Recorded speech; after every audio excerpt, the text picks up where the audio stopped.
নমস্কাৰ বন্ধুসকল, যোৱাকালি 28/6/2025 তাৰিখে হৈ যোৱা DEELP UBৰ ফিজিকেল ডকুমেণ্টছ ভেৰিফিকেশ্যনৰ সকলোখিনি ডিটেইলছ মই আপোনালোকৰ মাজলৈ শ্বেয়াৰ কৰিব বিচাৰিছোঁ। আশা কৰোঁ ভিডিঅ'টো চাই আপুনি সম্পূৰ্ণখিনি তথ্য ভালদৰে বুজি পাব। আপুনি ষ্টেচনৰ পৰা নামি বাছেৰে বা ৰেপিড' এখন লৈও যাব পাৰে। ৰেপিডত গ'লে মাত্ৰ 95 মান চাৰ্জ লয়। ডিষ্টেঞ্চ বেছি নহয়, ষ্টেচনৰ পৰা মাত্ৰ 10 কিলোমিটাৰ।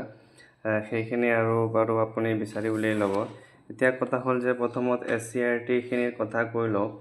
SCRT খিনি ডকুমেণ্টছ হিচাপে আপুনি এপ্লাই কৰাৰ সময়ত যিখিনি ডকুমেণ্টছ দিছিল, যেনে প্ৰথমত এপ্লিকেশ্যন ফৰ্মখন আপুনি ল'ব, যিখন আপুনি এপ্লাই কৰাৰ পিছত ফৰ্ম উলিয়াইছিল।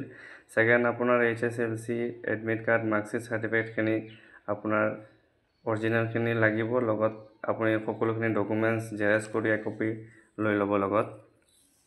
থাৰ্ড, আপোনাৰ HSৰ মাৰ্কশ্বিট চাৰ্টিফিকেট উইথ বেটাৰমেণ্টৰ চাৰ্টিফিকেটখন লাগিব। তাৰপিছত আপোনাৰ ফ'ৰ্থ BA মাৰ্কশ্বিট চাৰ্টিফিকেট আৰু DLED মাৰ্কশ্বিট চাৰ্টিফিকেট এডমিটখন আপোনাৰ লাগিব। আৰু এটা কথা, আপোনাৰ নাম বা দেউতাৰ নামত যদি কোনো মিছমেচ আছে তেন্তে আপুনি এখন এফিডেভিট লৈ যাব, সেইখন আনিবলৈ দিব। তো আপোনাৰ তেনে কোনো প্ৰব্লেম যদি থাকে তেনেহ'লে আপুনি এফিডেভিটখন লগত বনাই লৈ যাব। এতিয়া আহোঁ NISৰ খিনি ঠিক একেদৰে ডকুমেণ্টছখিনি প্ৰথমত ভেৰিফিকেশ্যন কৰে।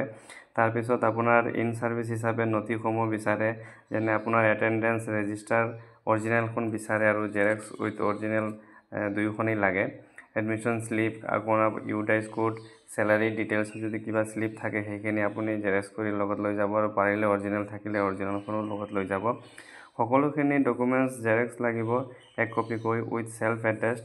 আপুনি ভয় খোৱাৰ একো নাই, সকলোখিনি নৰ্মেল চেক কৰে গ'লেই হ'ল, আৰু সকলোখিনি ডকুমেণ্টছত আপুনি ছেল্ফ এটেষ্ট কৰি ল'ব।